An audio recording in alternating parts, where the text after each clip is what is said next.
54 y 55 del libro de los mediums. Sentimos el viento aunque no lo vemos. La electricidad corre por los cables aunque no la percibimos a simple vista. Entonces os hago una pregunta. ¿Por qué nos cuesta aceptar que hay una envoltura sutil que une nuestro espíritu al cuerpo?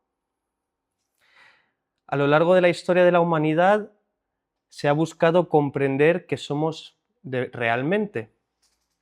¿Somos solo materia o somos algo más que nos anima y nos conecta con una realidad superior? El espiritismo, en este caso, nos ofrece una respuesta trina, es decir, estructurada en tres aspectos. Esto veníamos hablándolo ya la semana pasada, en la que el periespíritu juega un papel fundamental.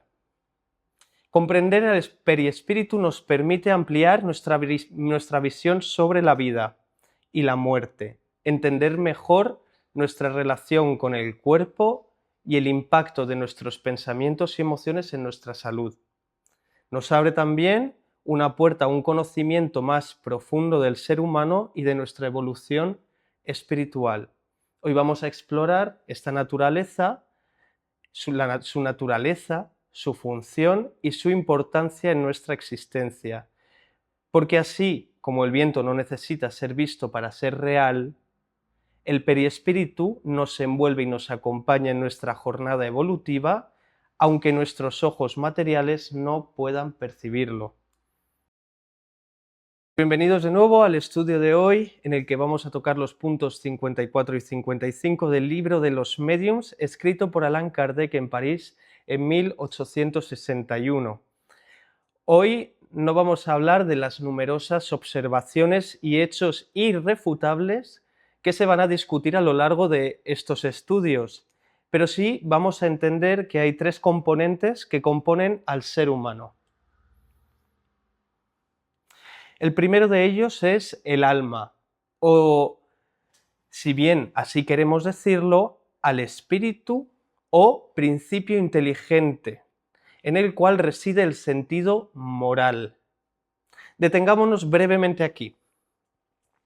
El principio inteligente se refiere a nuestra individualidad, que tiene diferentes cualidades, y es la que toma las decisiones.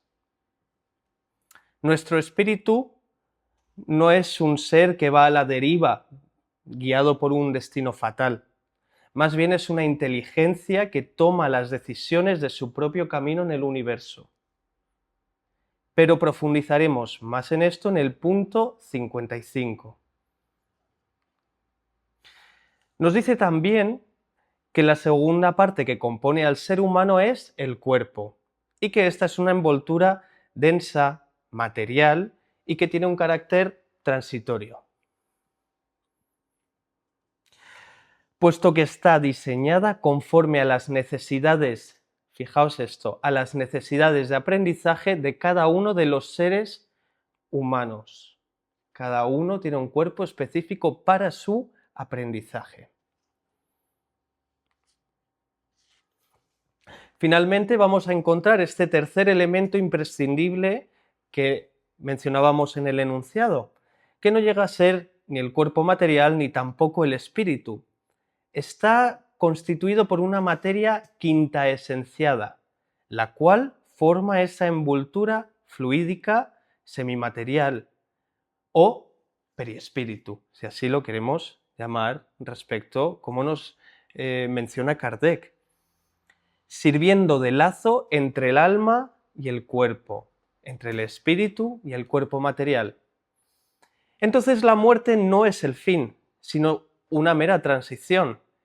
Pero si el alma sobrevive, ¿cómo nos cercioramos que existe el periespíritu?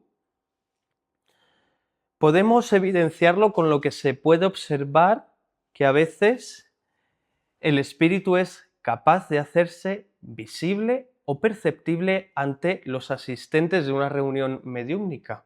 Por ejemplo, mostrando texturas, incluso diferentes colores, formas, etc. como si se tratase de un ser humano vivo, y luego retornar a ese estado de invisibilidad. Kardec además nos explica en este mismo libro que el espíritu percibe las sensaciones del mundo material a través del periespíritu y que también es el medio por el cual el espíritu transmite su voluntad al exterior y actúa sobre los órganos del cuerpo. Esto lo vemos en este punto 54. Y nos preguntaremos, ¿qué características tiene este cuerpo periespiritual? Nos explica Kardec que ya en sí es un tipo de materia y que aunque hasta el día de hoy no hemos podido someterla al análisis, podemos entender que esta materia es fluídica, etérea, vaporosa e invisible para nosotros en su estado normal. Vale. Pensemos, por ejemplo, en un caso concreto más cercano a nosotros. Nos imaginaremos a una ranita que cumplirá su misión en la vida, que cumplida su misión en la vida, abandonó su cuerpo y le vamos a poner un nombre. Por ejemplo, la rana Jordan. Un científico del siglo XVIII, pensando que tal vez se podría reanimar a nuestro amigo Jordan, pensó que podría insuflarle un manguerazo de corriente eléctrica para restaurar sus impulsos vitales. Luigi Galvani fue uno de estos científicos famosos de la historia de la bioelectricidad quien descubrió esta electricidad animal. Gracias a esta ranita Jordan y a que sus patas se comenzaron a contraer a través de un metal cargado de electricidad, este hallazgo nos llevó a la idea de que quizá, más bien nos da a entender que los cuerpos de los seres vivos están animados por una especie de electricidad vital. ¿Vale? Por otra parte, este conocimiento fue progresando y fue llegando incluso a Alessandro Volta, que demostró que esta electricidad, que era un fenómeno electroquímico causado por los metales usados en el experimento, y esto llevó a la invención de una pila voltaica, el primer dispositivo capaz de generar corriente eléctrica de manera continua, es decir, de generar este fluido eléctrico. Fijémonos que este experimento fue crucial para el desarrollo de la neurociencia, ya que ayudó a entender que el sistema nervioso transmite señales mediante impulsos eléctricos, algo que hoy sabemos que ocurre gracias a la actividad de los iones en las neuronas. Vamos a profundizar un poquito por aquí, ¿vale? Pero para entender, ¿no?, qué relación tiene esto con el periespíritu. Aquí simplemente os pongo apenas unos pequeños casos para generar una reflexión, no absolutos, pero sí para pensar de una forma más trascendental. Entonces, me diréis, ¿qué son los iones de las neuronas? Pues podemos entender que esos iones son partículas con una carga eléctrica que juegan un papel clave en la transmisión de señales dentro de nuestro sistema nervioso. Partículas, ¿eh? Es decir, que son átomos o moléculas que han ganado o perdido electrones. Esto sí nos podemos imaginar, un átomo, una molécula que tiene sus neutrones y sus neutrones y sus protones dentro, y fuera pues se va cambiando, ¿no? La electricidad tiene que ver con este movimiento de electrones. Entonces, es el movimiento de estos electrones, de esta materia exterior al átomo, lo que causa la electricidad, ¿vale? De este mismo modo, estamos hablando que esos iones de las neuronas utilizan este mismo fenómeno. Entendido este caso, vamos a ver qué relación tiene la electricidad con el perispíritu.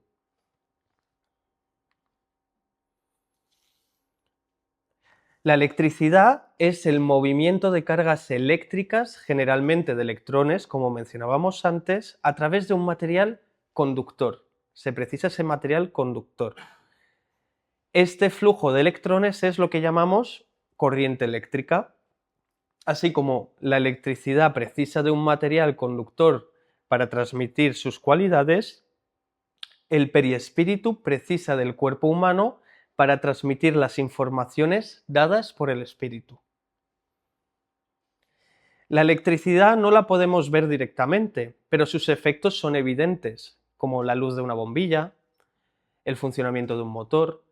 El perispíritu tampoco es visible a simple vista, pero sus efectos pueden manifestarse, por ejemplo, en los fenómenos mecánicos o en la vitalidad del organismo, como ya veníamos mencionando, ¿no? Porque tienen esta relación directa con los órganos corporales.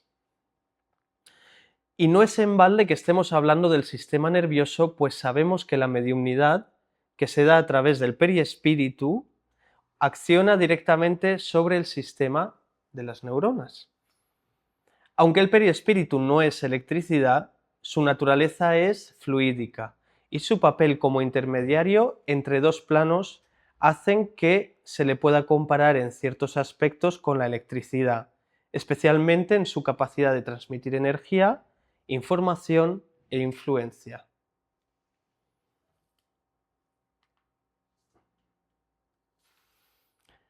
Vale, me gustaría volver a enfatizar sobre este punto que nos dice Kardec, que el perispíritu existe durante toda la vida corporal y que su función principal es ser intermediaria de todas las sensaciones que el espíritu percibe. O sea, lo que el espíritu siente es a través del perispíritu conectado con el cuerpo físico, ¿correcto? Es decir, nosotros percibimos ahí donde está nuestra conciencia, nuestra atención. Nuestro perispíritu, de alguna forma, está dirigido, abierto a recibir diferentes influencias. También nos dice que actúa sobre los órganos del cuerpo. Qué interesante esto también, ¿no? Ahora os pongo yo una pregunta. ¿Imagináis cómo cambiaría nuestra visión de la medicina y la salud si tomáramos en cuenta el perispíritu como un factor fehaciente? Sabemos que cuando el perispíritu sufre perturbaciones debido a los pensamientos y a sus derivadas emociones negativas, este acaba por influir en este sistema nervioso, generando ciertas disfuncionalidades energéticas que se manifiestan como enfermedades que se somatizan en el cuerpo físico. Vamos a hacer una aclaración. El perispíritu es el canal por donde fluye una energía llamada fluido vital. Ese fluido vital relacionado con el sistema nervioso es esencial para la salud y la vitalidad del cuerpo.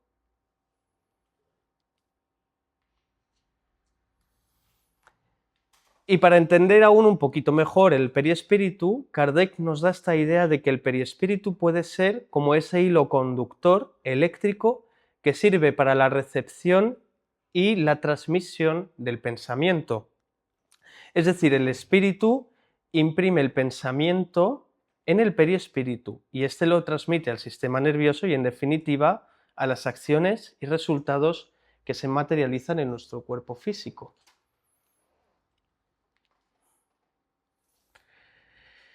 Puesto que en el libro Kardec nos informa de que la medicina y otras materias habrán de encargarse de explicar el funcionamiento y la consistencia del perispíritu, vamos a ver un caso particular en el que ya la ciencia está hablando de los biofotones.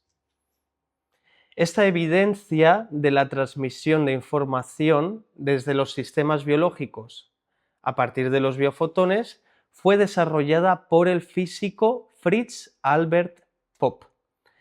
También os voy a instigar a investigar al doctor Klaus-Peter Schlebusch, médico de Essen, Alemania, quienes ambos se dieron cuenta estudiando que habían ciertas radiaciones infrarrojas que pertenecían a un rango de biofotones, ¿no? El fotón como la molécula o la partícula, mejor dicho, luminosa, entraremos más en detalle, que estos biofotones tienen una longitud de onda ancha, es decir, más grave, ¿no?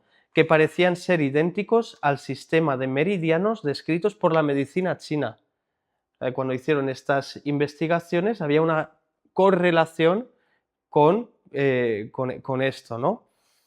Entendiendo los biofotones como las partículas de luz emitidas por las células de los seres vivos como parte de procesos biológicos, las investigaciones recientes han explorado su posible relación con el concepto de irradiaciones periespirituales y campos energéticos humanos.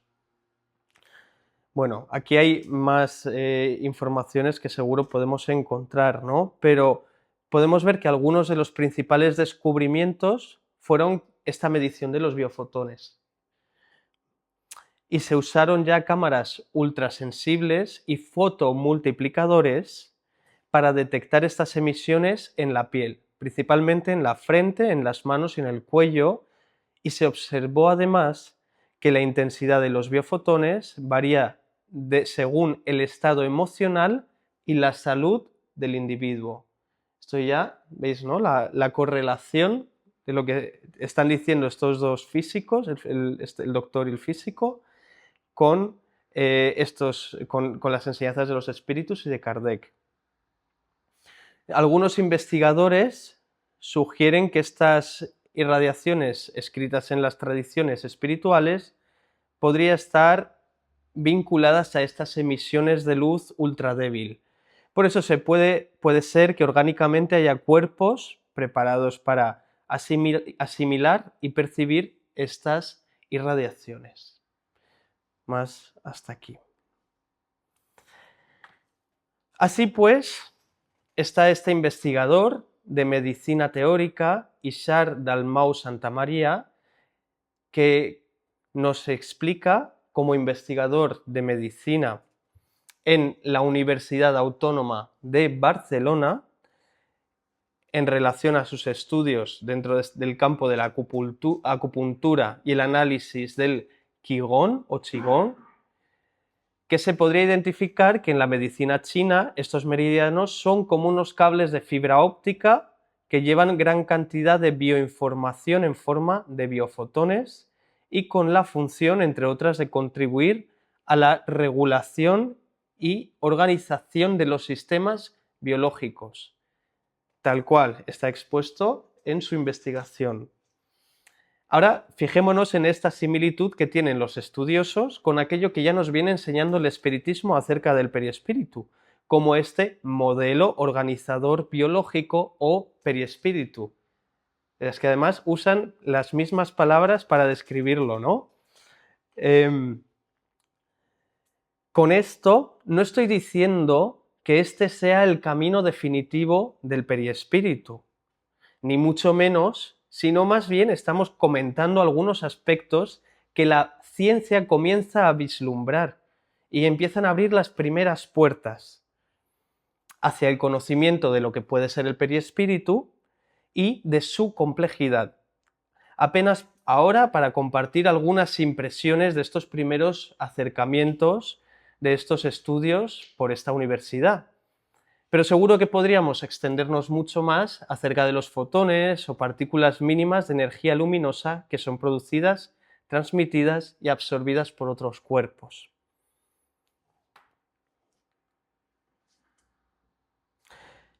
Pero vamos a finalizar este apartado diciendo lo que contempla la ciencia acerca de un fotón.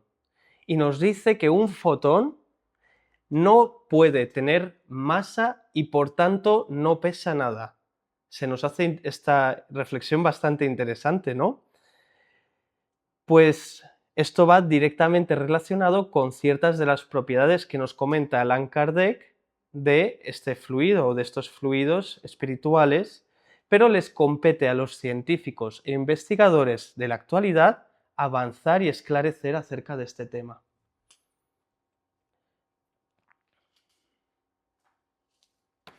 Conocemos acerca del periespíritu a través de las comunicaciones de ultratumba, pero también, citando el libro que estamos estudiando, constituye el resultado de observaciones conforme tenemos la oportunidad de demostrar.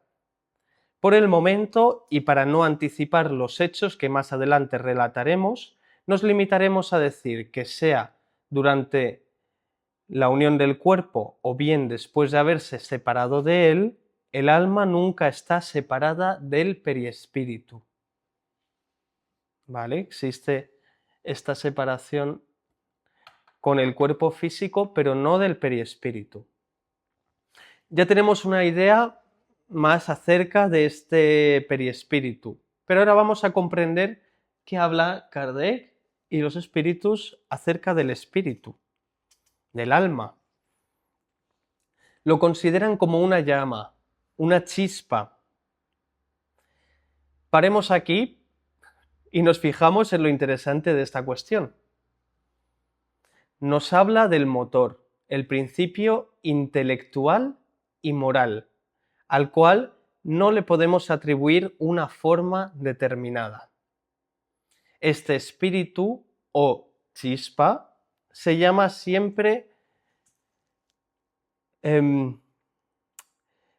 que se halla siempre revestido de una envoltura o periespíritu, como bien sabemos, y ese periespíritu tiene una naturaleza propia según el espíritu se haya purificado más o menos. Si el espíritu es más purificado, su periespíritu será más etéreo. Esto ya, también veíamos viendo esto, y podríamos de alguna forma hacer un símil en esta con las ideas quizá platónicas acerca del mundo de las ideas que nos propone, ¿no? Vamos a ver si podemos acercarnos un poco a entender estas ideas de periespíritu y espíritu con otro ejemplo.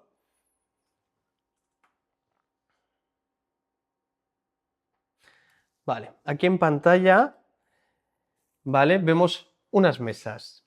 Entonces, imaginaos que si las ideas existen, por ejemplo, tenemos la idea de una mesa, el concepto mesa, ¿vale? Podríamos decir que una mesa es muy sencilla, rudimentaria, apenas podría ser incluso una piedra y nos podría servir como mesa y cumplir su función, o el propio suelo para apoyarnos, ¿no?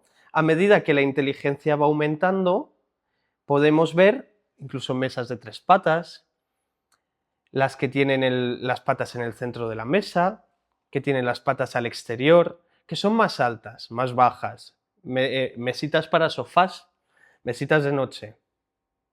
Todo esto corresponde a la idea central de la mesa, pero cada una ha ido tomando una forma en función de las necesidades. Así que encontramos que la mesa ha ido tomando y adquiriendo diferentes formas, no obstante, su idea generatriz es la misma, la mesa.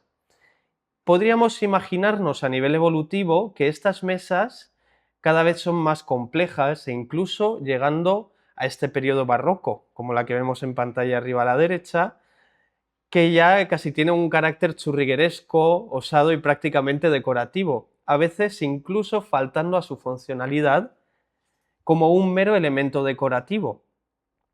La mesa ha evolucionado a día de hoy en nuestra sociedad como un elemento indispensable de trabajo, adquiriendo tantas formas y cualidades como nos son necesarias. Así pues, el periespíritu tiene registradas todas esas formas en la evolución de la idea de mesa y guarda dentro de sí según le es más útil sacar un tipo o mostrar uno u otro tipo de mesa según las necesidades precisas del momento. Podríamos asemejar al espíritu con el concepto mesa y a las diversas reencarnaciones como estos diferentes tipos de mesa que se van acumulando en este modelo que es el periespíritu, con estas informaciones. Es indispensable para la existencia de la idea misma.